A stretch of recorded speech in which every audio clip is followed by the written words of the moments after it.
30 KG ওজন কমালেন অপু। 1 বছর আগে সন্তানসহ অপু বিশ্বাস যখন টেলিভিশনের পর্দায় হাজির হন তখন ওজন ছিল 95 কেজি। 1 বছর পর তার ওজন 65 কেজি। তবে ছবিতে অভিনয়ের জন্য কমাতে হবে আরও 8 কেজি।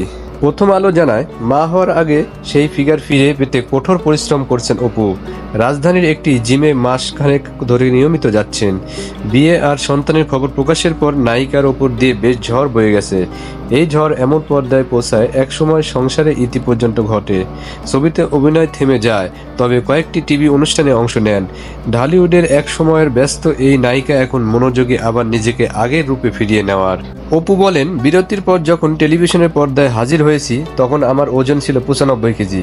এরপর ইচ্ছা থাকলেও নানা ব্যস্ততায় জিমে সময় দিতে পারিনি। 1 মাস ধরে আমি খুব সিরিয়াস। ঠিক এই মুহূর্তে আমার ওজন 65 কেজি। আমাকে আরও 8 কেজি ওজন কমাতে হবে। প্রতিদিন জিমে নিয়মিত 3 ঘন্টা করে সময় দিচ্ছি। উচ্চতা অনুযায়ী যতটা ওজন হওয়া উচিত অপু এখন প্রায় তার কাছাকাছি চলে এসেছেন। জিমে নিয়মিত সময় দেওয়ার পাশাপাশি ডায়েট নিয়ে বেশ সচেতন তিনি।